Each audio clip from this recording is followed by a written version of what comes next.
प्रणाम। मनमोहक कृतियों पटेल मोहन कीर्ति पटेल पर जुड़ी समस्त कृतिकारों को मैं प्रणाम करनो, अभिनंदन करनो, हार्दिक स्वागत करनो।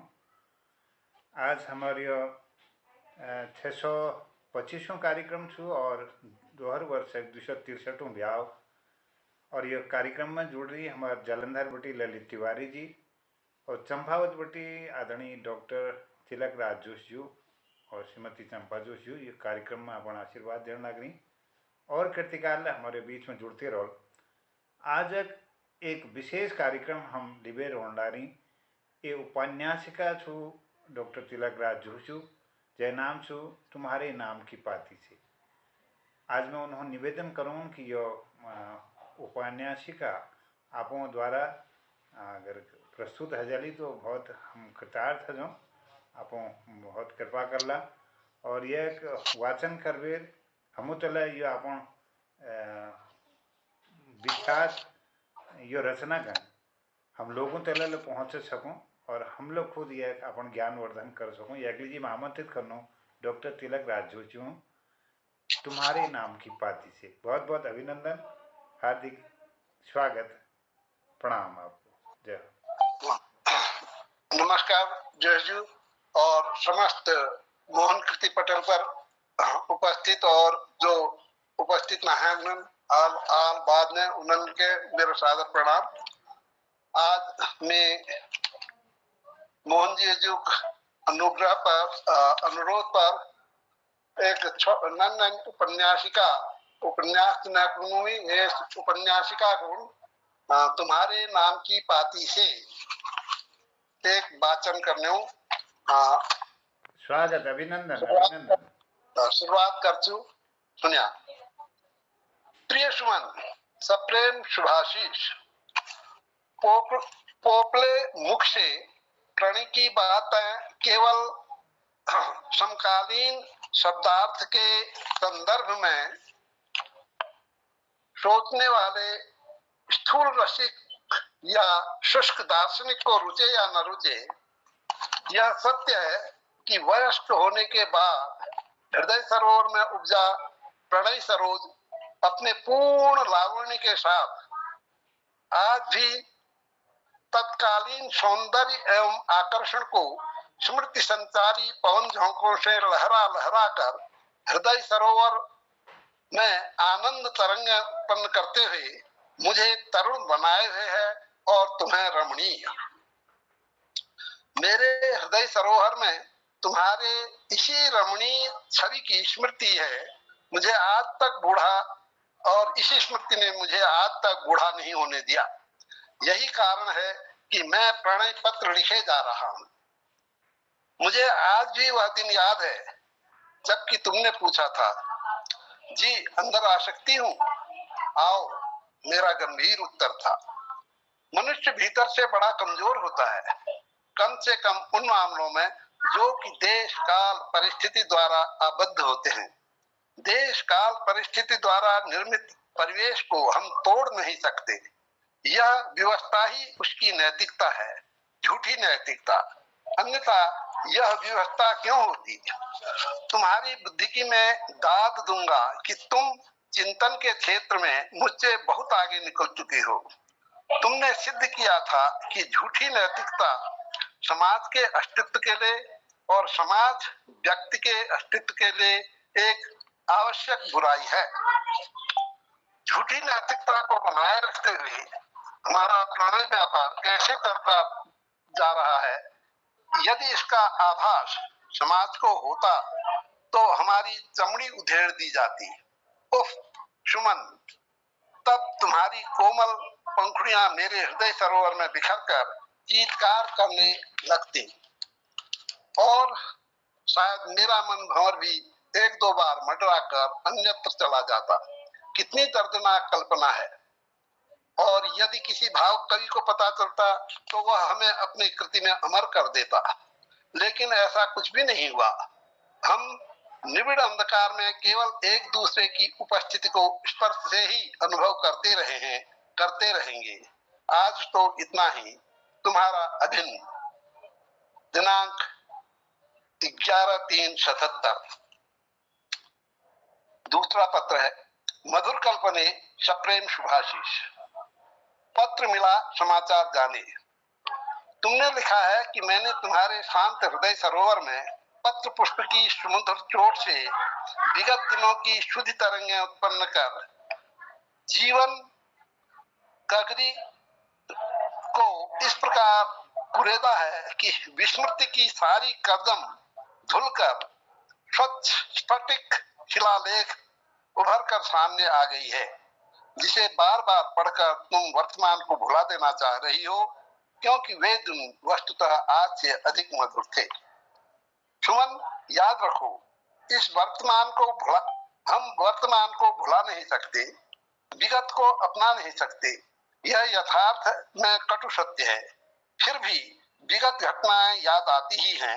हर इंसान पुरानी सुखद स्मृतियों का वर्णन करने में इतना प्रसन्न हो जाता है कि शायद वह उतना प्रसन्न उस घड़ी में भी नहीं हुआ होगा।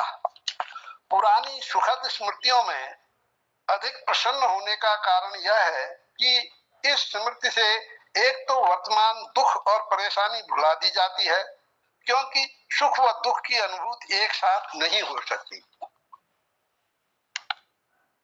तथा दूसरा इस स्मृति के से मिलन की सी अनुभूति होती है। कभी कभी बीते युग के दुख संस्मरण भी वर्तमान का सुख बन जाते हैं। यह दो कारणों से होता है। पहला, व्यक्ति अपने इस संस्मरण द्वारा अपने अतीत के प्रिय भाजन से संपर्क स्थापित कर मिलन की सुखानुभूति प्राप्त करता है। और दूसरा, यदि यह दुख संस्मरण भी हो तो व्यक्ति को इसका परिणाम, जो कि प्रायः सुखद होता है, विदित रहता है। यदि परिणाम दुखद हो तो व्यक्ति ऐसे संस्मरण नहीं सुनाया करते। वैसे तीव्र सुखद और दुखद अनुभव हमेशा याद रहते हैं। किमधिकम, प्रत्युत्तर में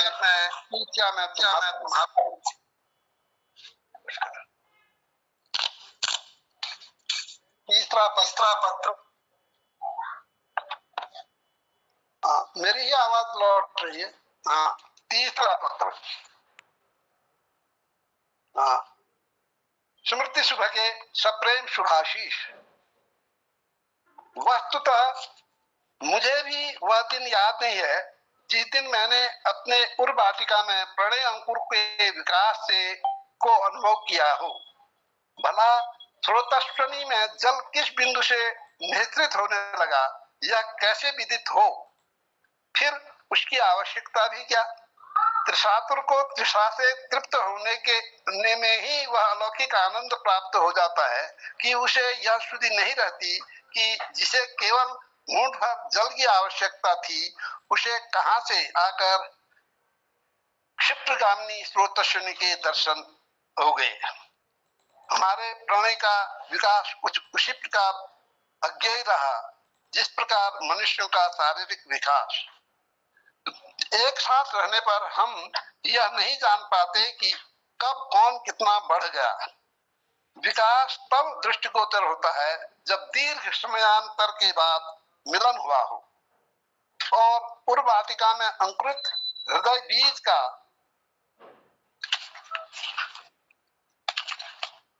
अनुभव तब होता है जब प्रणय भाजन से दूरी बढ़ जाने से, स्नेह नीर के अभाव से असिंचित उर्वाटिका का सूक्ष्म प्रणय बीज व्याकुल होकर मौन चीत्कार करने लगता है, जिसकी प्रतिध्वनि में मन और मस्तिष्क भी अधीर हो उठते हैं। उस दिन जब सेकेंड ईयर की छात्रों को विदाई दी जा रही थी तो हम कितना रोए थे, जैसे रोने का समा बन चुका था। हम क्यों रोए, यह मुझे आज तक ज्ञात नहीं हो सका। क्या वस्तुतः हमें अपने साथियों के बिछोड़ने का दुख था, या यह क्षणिक भावावेश था जो कि विद्वत जन के शब्दगत अभिप्रेत से उत्पन्न हुआ, अथवा सभी छात्र छात्राओं की वैयक्तिक अभिव्यक्ति की ही यह अभिव्यंजना थी। जो भी हो, स्थूल दृष्टि से यह दिन ही हमारे बीच प्रणय व्यापार का शुभ मुहूर्त माना जाएगा, क्योंकि विदा होकर जब हम सभी छात्र छात्राएं घर जाने लगे तो एक बार अपने अपने सुपरिचितों को पुनः गुड लक और नमस्कार कहने की होड़ में मौन नमस्कार की मुद्रा में तुम्हारे अधर पल्लव कुछ कहने को हिले, लेकिन कह न सके। नयन अर्घ से अश्रु बिंदु छलक पड़े। अश्रु की उष्णता से उर नवनीत विकलित न हो, यह मुझ जैसे भावुक के लिए दुष्कर ही नहीं असंभव है। लेकिन पुरुष की एक महान कमजोरी होती है, जिसकी अक्षमता के लिए वह निर्ममता से अपने सुकुमार भावनाओं की क्षीण ग्रीवा को नोच देता है। यह उसकी वंशानुगत नैतिकता है। जो यह कुकृत्य नहीं कर सकता, उसे स्त्रीण की संज्ञा, स्त्रीण की हीनता द्योतक पदवी से विभूषित किया जाएगा। यही कारण है कि साहित्य के क्षेत्र में भी उन्हें जो भावुकता दर्शाते हैं, इस आलोचना का शिकार होना पड़ता है। अस्तु, अपने पौरुष की रक्षा के करते हुए मैंने अपने निचले होठों को दांतों से दबाकर निष्पन्द कर दिया, केवल हाथ जोड़कर प्रत्युत्तर दिया और चल दिया। लिखना तो बहुत कुछ है, लेकिन चंद्रा खाने को बुला रही है, अतः आज इतना ही। अगला पत्र। प्रिय अनुमते, सप्रेम शुभाशीष। इस बार तुम्हारा पत्र विलंब से मिला। यह एक विचित्र संयोग था कि मेरी अनुजा ने तुम्हारे हृदय मन में स्नेह सौरभ का आभास पा लिया था, जो निरंतर धीरे धीरे मेरी ओर बढ़ते जा रहा था। उसने एक दिन मुझसे इस संबंध में मधुर परिहास भी किया। वह पूछने लगी, भैया, आपको हमारे कॉलेज में सबसे अधिक लड़की कौन लगती है? सबसे अधिक अच्छी लड़की कौन लगती है? तुम? नहीं, जिसे तुम प्यार करते हो। मैंने उत्तर दिया, मैं तुम्हें ही सबसे अधिक प्यार करता हूँ। ऐसा प्यार नहीं, फिर कैसा? आप बनते हैं। कुछ क्रुद्ध होकर अनुजा बोली, न मालूम क्यों मुझे तुम्हारा नाम सूझा, लेकिन यह कह न सका। मैं सोच ही रहा था कि उसने स्वयं व्यग्र होकर पूछा, क्या सुमन को अच्छा नहीं मानते? कि बातों ही बातों में बहकते हुए वह यह सब कुछ कह गई। सुमन बड़ी अच्छी लड़की है, वह कम बोलती है, लेकिन है होशियार। मुझे वह बहुत अच्छा मानती है। वह किसी लड़के की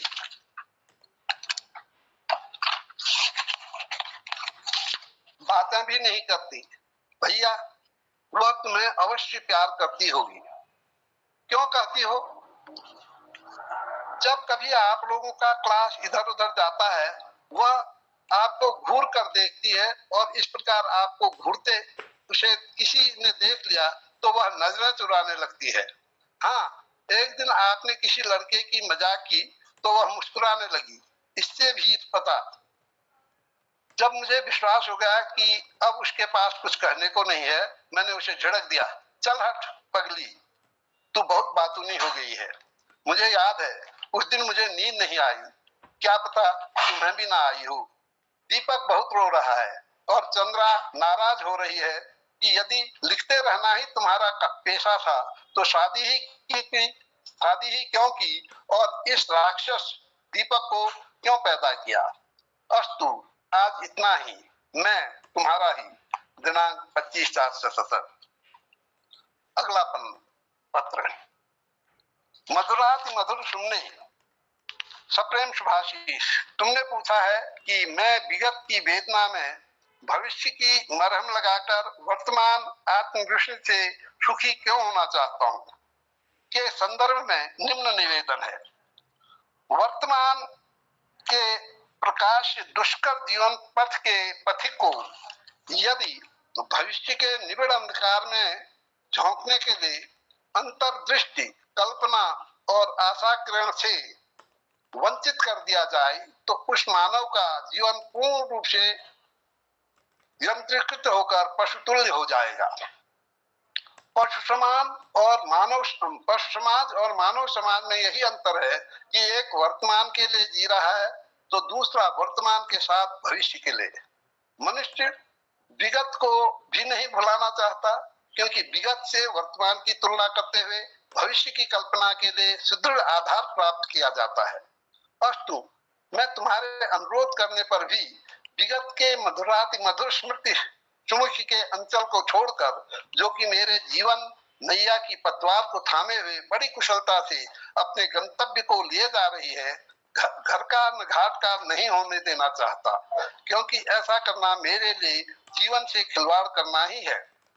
तब न मालूम कौन सी लहर उठकर मेरे जीवन नैया को विचार सागर के गर्भ में छिपी अकल्पित मेखला से टकरा कर चूर चूर कर दे। क्या यह स्वयं तुम्हारे लिए अहितकर नहीं है? सुमन, जीवन को जीने का अपना अपना ढंग होता है। जैसा जीवन मुझे पसंद है, यह आवश्यक नहीं कि वह सभी को पसंद हो। मिर्च न खाने वाला उसके आकर्षक स्वाद की कल्पना कैसे कर सकता है?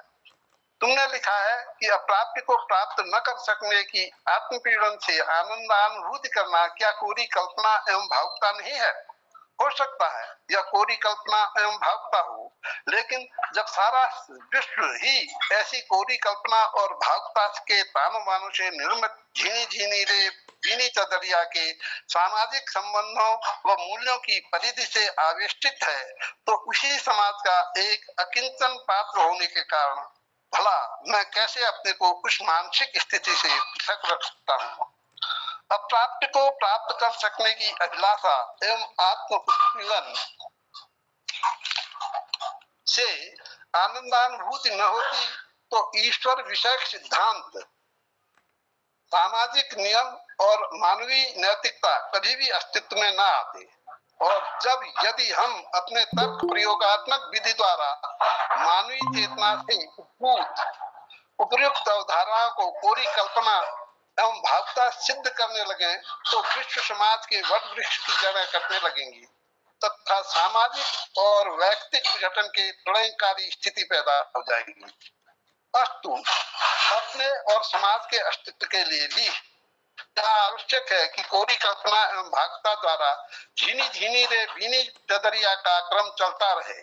हाँ, देश काल एवं परिस्थिति के अनुसार इसके ताने बाने में परिवर्तन तथा परिवर्धन होता रहे। इसीलिए तो वैयक्तिक रूप से मेरी भावनाओं पर कुठाराघात होने पर भी मैंने तुम्हें छोड़ना स्वीकार किया, लेकिन मैली व जीर्ण शीर्ण चदरिया को नहीं।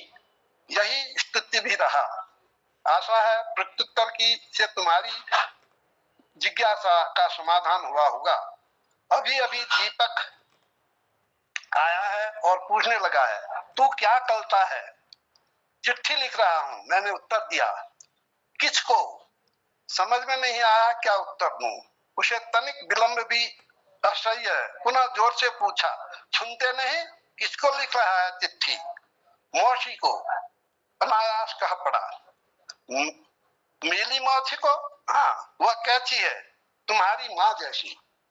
अच्छा, हाँ, तो मेरी मौसी से नमस्ते कह देना।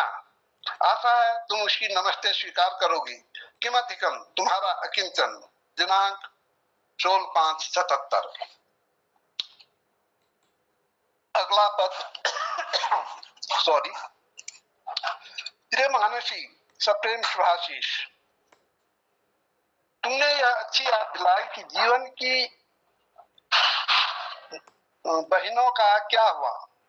लाख कोशिश करने पर भी वह अपनी अग्र तथा अनुजाओं के लिए योग्य वर नहीं ढूंढ सका।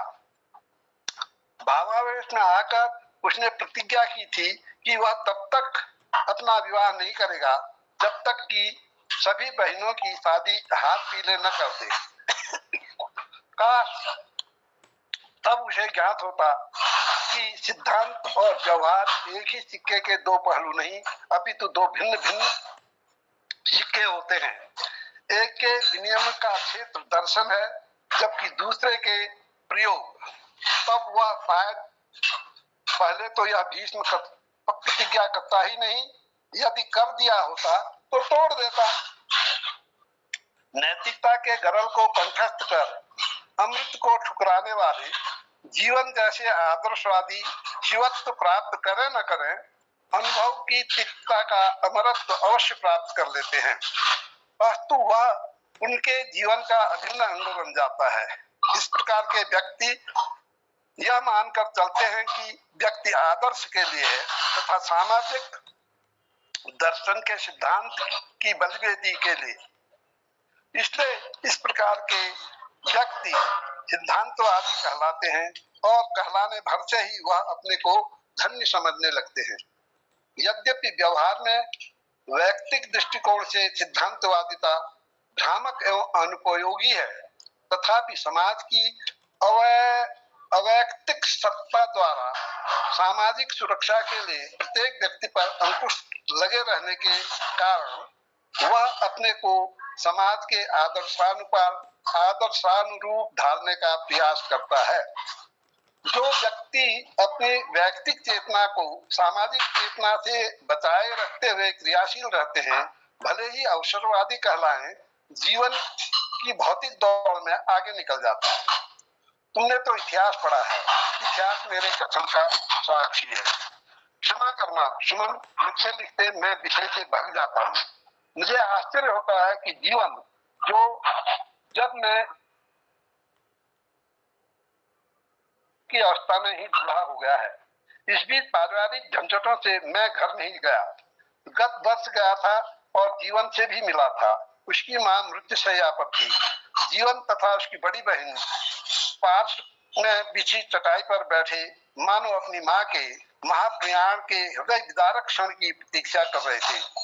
दूसरी बहन अपने को इतना साहसी न पाने के कारण अन्य कामों में उलझी हुई थी। दोनों छोटी बहनें घर नहीं थी, एक अपने स्कूल गई थी और दूसरी दवा लाने। इस प्रकार वहां उदासी का एक छत्र साम्राज्य छाया हुआ था। मुझे लगा कि मैं सुषमा में आया हूँ। सुमन, यही तो मनुष्य की का स्वभाव है। दूसरों की व्यथा अपनी व्यथा से अधिक बोझिल लगती है, अतः उसे कोई उठाना नहीं चाहता। 10-15 मिनट बैठने के बाद ही मैं ऊब गया और जीवन यह सब कुछ समझ गया। इसलिए जब मैं जाने को उद्यत हुआ तो उसने कहा, आप बोर हो गए ना। व्यवहारिकता के नाते मुझे इसका प्रतिकार करना पड़ा। मैंने प्रतिकार पर मुस्कुरा भर दिया, मानो व्यंग कर रहा हो वह। फिर पूछने लगा, हमसे बनते हो? मैं उससे आंखें न मिला सका। मैं उसका वह मुस्कुराता चेहरा कभी नहीं भूल सकता। सुना कि कुछ दिनों में जीवन का मानसिक संतुलन ठीक नहीं चल रहा है। कुछ दिनों से जीवन का मानसिक संतुलन ठीक नहीं चल रहा है। चले भी कैसे? जिसके सामने समस्याओं का पहाड़ हो, अपने अभेद वक्षस्थल के गर्व से फुलाए अट्टहास कर रहा हो और समस्या समाधान करने के लिए साधन के नाम पर चट्टान की मिट्टी को खुरदने के लिए उंगलियां के नाखून भी न हो, भला वह व्यक्ति संतुलन न खोएगा तो क्या है? कैसे संभव है? जीवन के विषय में गहराई से सोचने से उद्विग्न हो गया हूँ। अस्तु, आज पत्र नहीं यहीं पर समाप्त कर देता हूँ। मैं जीवन के विषय में अपने अगले पत्रों में भी लिखूंगा। इस संबंध में अधिक जानकारी है तो मैं घर के लिए पत्र भेज रहा हूँ, पर प्रत्युत्तर शीघ्र देना। कल तुम्हारे लिए एक बुरा स्वप्न देखा, अतः चिंता हो रही है। मधुर स्नेह व शुभकामनाओं सहित तुम्हारा कोई। दिनांक 27/5। इतना। अगला पत्र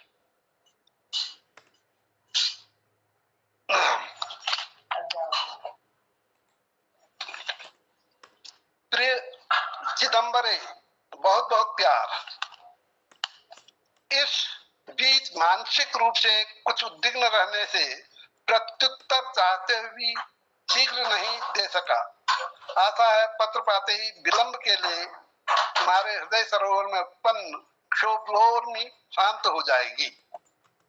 यह जानकर प्रसन्नता हुई कि मेरा दुखद स्वप्न तुम्हारे लिए शगुनी रहा। यद्यपि मैं स्वप्नादि के गुण दोषों की यथार्थता में विश्वास नहीं करता हूँ, तथापि अपने स्नेह भावनाओं के प्रति, स्नेह भाजनों के प्रति दुष्स्वप्न भी जाती है। तुम्हारा उक्त कथन की दुष्स्वप्न से चिंतातुर हो जाना यह सिद्ध करता है कि आप वस्तुतः स्वप्नों की भाषा पर विश्वास करते हैं।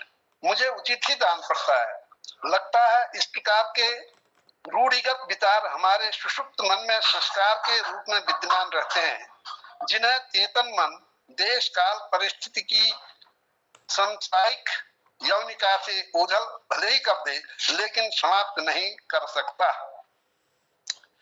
इस बीच मेरी उद्विग्नता का कारण यूपी बोर्ड की परीक्षा में होने वाली घटनाएं रही। समझ में नहीं आता कि परीक्षा प्रणाली में उत्पन्न विकृतियों का समाधान संभव भी रहा कि नहीं। विकृतियों के समाधान की बात तो रही दूर, मुझे तो इस प्रणाली में विकृतियों के कारणों का भी पता नहीं चल पा रहा है। किसी भी रोग का वास्तविक निदान तभी संभव है जबकि रोग के कारणों का पूर्ण ज्ञान हो जाए। चलो छोड़ो इस बात को, मैं कोई शिक्षा शास्त्री तो हूं नहीं और न तुम्हें ही इससे कोई मतलब है।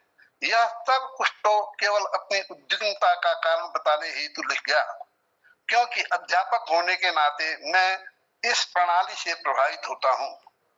परिस्थिति से अनुकूलित न होकर परिस्थिति को ही अपने अनुकूल बनाने की जिद में मैंने अपने स्वभाव में चिड़चिड़ेपन को स्थान दे दिया है। तुम्हारे स्वभाव के अनुसार मैं पूरी कोशिश करता हूँ कि यदि परिस्थितियां अनुकूल न हो तो स्वयं उस परिस्थिति में अपने को अनुकूलन करूं, लेकिन मेरा यह प्रयास आज तक हमेशा असफल ही रहा। अकेला चना भार नहीं फोड़ सके, लेकिन आंख तो फोड़ सकता है, ऐसी मेरी मान्यता है। अस्तु इसी मान्यता के आधार पर देश काल परिस्थिति के विपरीत भी कदम बढ़ाने की चेष्टा किए जा रहा हूँ, भले ही कदम डगमगाने लगे। अभी तक घर से कोई पत्र नहीं आया, अतः जीवन के विषय में अगले पत्र में लिखूंगा। चंद्रा अपने भाई की शादी में मायके गई है। रजनी और दीपक भी उसके साथ हैं। अस्तु आजकल एकाकी हूँ, साथ में तुम्हारी मधुर स्मृतियां हैं। किम अधिकम, तुम्हारा स्वप्न। अगला पत्र कितना और पढ़ना है? जी बहुत सुंदर वाचन हो रहा है डॉक्टर साहब, आगे बढ़ाइए। पढ़ते जाओ जोशी जी, बहुत बहुत धन्यवाद, पढ़ते जाइए, बहुत सुंदर। अच्छा।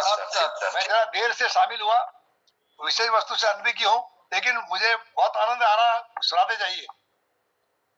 तो अगला पत्र है, प्रिय सुनैना, बहुत बहुत प्यार। किसी भी व्यक्ति की जीवनी स्वयं एक उपन्यास है और विभिन्न घटनाएं उसके अनुच्छेद हैं। मेरे जीवन अध्याय में इससे अधिक अप्रिय और मर्मभेदी कथानक शायद ही कभी जुड़े कि तुम्हें परिवार नियोजन के लिए केस न मिलने के कारण अपनी आजीविका से हाथ धोना पड़ा। इससे भी अधिक दुख इस बात पर हुआ कि तुमने नौकरी छोड़ने से पूर्व एक पत्र मेरे लिए भी नहीं लिख डाला। क्या तुमने मेरे ऊपर अपने अधिकार को इतना अधिक सीमित कर दिया है कि अपने इतने बड़े निर्णय के प्रति मेरी राय लेने की उपेक्षा कर दी? काश तुमने इस बार मुझे अपने लिए काम आने दिया होता। चलो जो हुआ सो हुआ, बीती ताई विसार दे, आगे की शुद्धि के अनुसार मैं भविष्य में तुमसे यही अपेक्षा करूंगा कि अपने इस प्रकार के निर्णय के प्रति इतनी उतावली कभी भी मत करना। अब तुम एक काम करो, मेरे इस पत्र को प्राप्त करते ही प्राइमरी में अध्यापन के लिए जिला परिषद में प्रार्थना पत्र भेज दो। अब तुम्हारा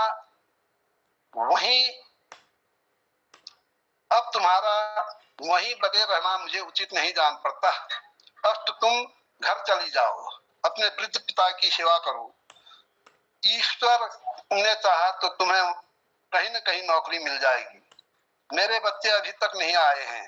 सुना कि अभी साले साहब की शादी कुछ कारणों से रुक गई है, संभवतः अगले सप्ताह के लिए निलंबित हुई है, अतः चंद्रा शादी के बाद ही आ पाएगी। आज तो इतना ही, फिर प्रत्युत्तर मिलने पर तुम्हारा ही। एक अगला पत्र, प्रिय सुमन, सप्रेम शुभाशीष। आज दिन भर चहल पहल रही, कारण चंद्रा अपनी पूरी फौज के साथ हाजिर है। सेना के वाक शक्ति बढ़ाने के लिए वह अपने साथ वाक कीड़ा भी लाई है। वह बोलने में इतनी तेज है कि कंप्यूटर समझो। यह तो अच्छा रहा कि दीपक को राह में उसने बेवकूफ की संज्ञा मिलने से मनमुटाव हो गया, अन्यथा दोनों योद्धा एक ही पक्ष के होने पर मुझे मात खानी ही पड़ती। दीपक को अपने पक्ष में बनाए रखने के लिए उसे मॉडर्न टॉफियां देकर भविष्य में भी देने का वायदा किया है। कभी कभी उसे यह भी याद दिलानी पड़ती है कि राह में उसकी मौसी ने उसे क्या कहा। रजनी किसी का पक्ष नहीं लेती, कुछ पूछो तो वाक युद्ध होता या वाक युद्ध में उसे खींचने की कोशिश करो तो उस प्रश्नकर्ता से नजरें मिलाकर मुस्कुराते हुए पुनः नजरें झुका लेती है। ठीक उसी तरह जैसे विद्यार्थी जीवन में तुम। सुमन, मेरी पहली संतान में तुम्हारा रूप और गुण कैसे आ गया, यह मेरी समझ के बाहर की बात है। यह मेरी भ्रांति नहीं, क्योंकि यही बात स्वयं चंद्रा और कुछ अन्य परिचितों ने भी कही है। यदि तुम पुरुष होती तो इस विचित्र संयोग से चंद्रा के वैवाहिक जीवन में अवश्य कटुता आ जाती। आज रजनी के मेरे साथ ही सोने का निश्चय किया है और मैं भी वात्सल्यता के कारण मना नहीं कर सका हूँ।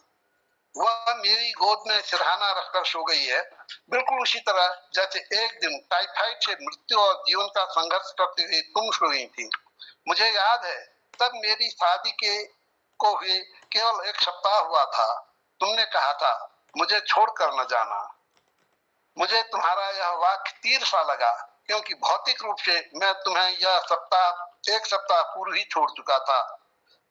यद्यपि तुम्हारा तात्पर्य उस दिन हॉस्पिटल से मैं तुम्हें छोड़कर न जाने के लिए था, तथापि मैं उस उक्त वाक्य से विध गया और तुम्हारी रुग्णावस्था का ध्यान न रखते हुए भावावेश में कह पड़ा, सुमन, मैंने तुम्हारे साथ विश्वासघात किया है, तुम न करना, मुझे छोड़कर न जाना। इतना कहते कहते इस स्त्रीण पुरुष के अश्रु बिंदु छलक पड़े थे। मुझे याद है तुमने रोने की भी सामर्थ्य नहीं थी और तुमने मर्दों को यह शोभा नहीं देता कहते हुए अपनी पलकें बंद कर ली थी। कुछ समय बाद तुम्हें नींद आ गई थी। रजनी बिटिया ने भी अभी लगभग वैसा ही वार्तालाप किया। वह कहने लगी, पापा जी, मैं अब तुम्हें छोड़कर कहीं नहीं जाऊंगी। अच्छी बात है बेटे, आज भी मुझे छोड़कर कहीं नहीं जाना। यह वाक्य उसने बड़ी वेदना से कहा और फिर पलकें बंद कर सो गई। ऐसा लगता है मुझे छोड़कर सारे परिवार सदस्यों का अन्यत्र चला जाना उसके संवेदनशील मन को अप्रिय लगा। ननिहाल से आते ही वह मुझसे चिपट कर सुबकने लगी, कितनी प्यारी है मेरी बेटिया, तुम्हारे प्रति रूप जैसी, कीमती कम, तुम्हारा ही स्नेहाकांक्षी। अगला पत्र, मधुर कल्पने, सप्रेम शुभाशीष। इस बीच मानसिक रूप से सर्वाधिक स्वस्थ एवं प्रसन्न रहा। कारण वाक कीड़ा रमा से छेड़छाड़ एवं वाक युद्ध करने में मैं अपने को बढ़ावा दे सका। यहाँ तक कि चंद्रा को शंका होने लगी होगी कि कहीं मैं या वह एक दूसरे पर आसक्त तो नहीं हो रहे हैं। चिंतन की सघनता प्राय व्यक्ति को स्वानुरागी बना देती है। उसकी प्रवृत्ति दार्शनिकों की तरह अंतर्मुखी हो जाती है। सरस्वती की भूमिगत उपस्थिति भूसंचारी की तुषा को किंचित भी कम नहीं कर सकती। यद्यपि उससे प्राप्त आर्द्रता का अपने में कम महत्व नहीं है। उसी प्रकार उक्त प्रवृत्ति के व्यक्ति का प्रकारांतर से जो भी महत्व हो, व्यावहारिक क्षेत्र में कम ही सफल होते हैं, क्योंकि व्यावहारिक जीवन में सरसता की आवश्यकता होती है, न कि दार्शनिक रुक्षता की। अस्तु, रमा की उपस्थिति के कारण मेरी रुक्षता या का सरसता में परिणित होना चंद्रा ही नहीं, किसी भी नारी के हृदय में शंका उत्पन्न कर सकता है। इस बीच मैं एक आवश्यकी कार्य के लिए नैनीताल भी गया था। मैंने वहां एक ऐसा विचित्र कार्य किया कि दो विरोधी अनुभव एक साथ हुए। एक तो आत्मा का हनन और दूसरी ओर परमात्मा। मेरे लिए तुम परम प्रिय आत्मा ही तो हो न, का मिलन। मैंने तुम्हें भी अपने ही विभाग में लाने के लिए डिस्ट्रिक्ट बोर्ड के उस खूंसट बुढ़े को, जिसकी धसी हुई आंखें मोटे चश्मे के शीशे पर अटकी सी लगती थी, खुशामद के साथ 100 रुपया देकर नियुक्ति दिलवाने की कोशिश की है। देखें क्या होता है। यदि साले ने नियुक्ति नहीं दी तो क्या करूंगा? कुछ भी तो नहीं। मनुष्य कितना असहाय है। नहीं, वह ऐसा नहीं करेगा। ऐसा करने पर भविष्य में उसकी चलेगी ही नहीं। चंद्रा ने अपने आज्ञाकारी अर्दली दीपक को मेरे कमरे में यह ऑर्डर देकर भेजा है कि मेरे कॉलेज के लिए देरी हो रही है, अतः मैं पत्र यहीं पर समाप्त करूं, शीघ्र थाने को आऊं। अस्तु, पत्र समाप्त करता हूं, तुम्हारे घर का न घाट का। अब अगला, अब 7 ही मिनट है, एक आध और पढ़ दे रहा हूँ। पानी लाओ। हाँ, पानी लाओ। प्रिय विदुषी, सप्रेम सुभाषी, खाना खाने ही बैठा था कि तुम्हारा पत्र मिला। खाते खाते पत्र पढ़ गया। प्रत्युत्तर कॉलेज में पहुंचकर लेजर पीरियड में दे रहा हूँ। चुम्बन, सर्वप्रथम तो तुम्हें हार्दिक बधाई देता हूँ कि तुम हमारे विभाग में आ गई हो। नौकरी लग गई घूस देने से। यह विभाग ही ऐसा है कि इस विभाग की नियुक्ति मिली नहीं कि तुम भी पंडिताई करने लग गई। लेकिन कालांतर में तुम्हें आश्चर्य अनुभव होगा कि पंडिताई गिरी अध्यापक वृंद की औपचारिकताएं होती हैं, न कि मौलिक विचार। मौलिक विचार वह दे ही नहीं सकता। पुस्तकों में संचित ज्ञान को ही सत्यम क्षम सुंदरम मानकर उसकी खींच तान करना ही एक अध्यापक का कार्य है, जिसे वह इतनी सुंदरता से करता है कि पुस्तकों का आदर्श ही अध्यापक का भी आदर्श मान लिया जाता है। केवल छात्र वर्ग ही नहीं, वरन संपूर्ण समाज अध्यापक से पुस्तकी व्यक्तित्व की अपेक्षा करते हैं। मानो अध्यापक मानव नहीं कुछ और हो, जिस पर समाज का कोई भी प्रभाव नहीं हो सकता। शायद तुमने भी यही सोचा कि अध्यापक एक सामाजिक प्राणी नहीं होता। एक अध्यापक को रिश्वत नहीं देनी चाहिए। यह बात कुछ सीमा तक ठीक इसलिए है कि रिश्वत लेना या देना अपने आप में अपने वश की बात है, लेकिन रिश्वत नहीं देनी चाहिए यह बात जचती नहीं, क्योंकि वस्तुतः कोई भी व्यक्ति रिश्वत स्वेच्छा से नहीं देता, उसे मजबूर किया जाता है।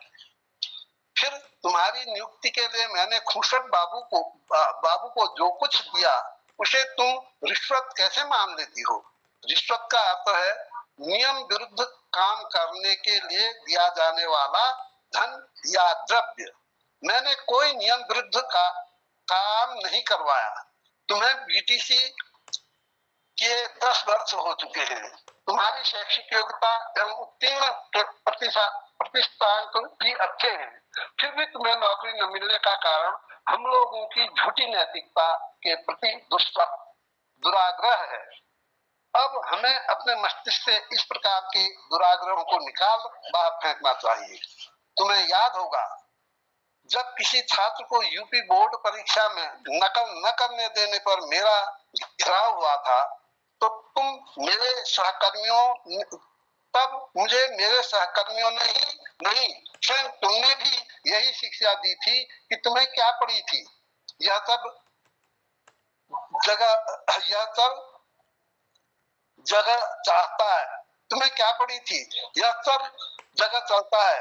अपनी इज्जत बचाओ। नकल होती है तो होने दो। आज तुम्हारे उपयुक्त कथन को ही दोहरा रहा हूं। यह रिश्वत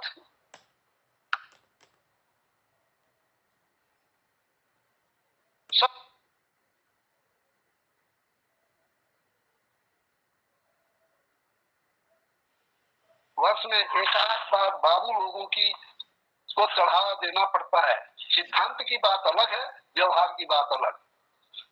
आहुति के लिए सनिधा की आवश्यकता होती है और क्रांति के लिए ओज की।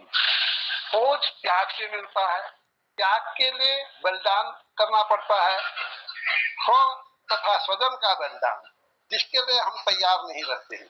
इसलिए न तुमने मुझे उपयुक्त शिक्षा, इसीलिए न तुमने मुझे उपयुक्त शिक्षा दी थी।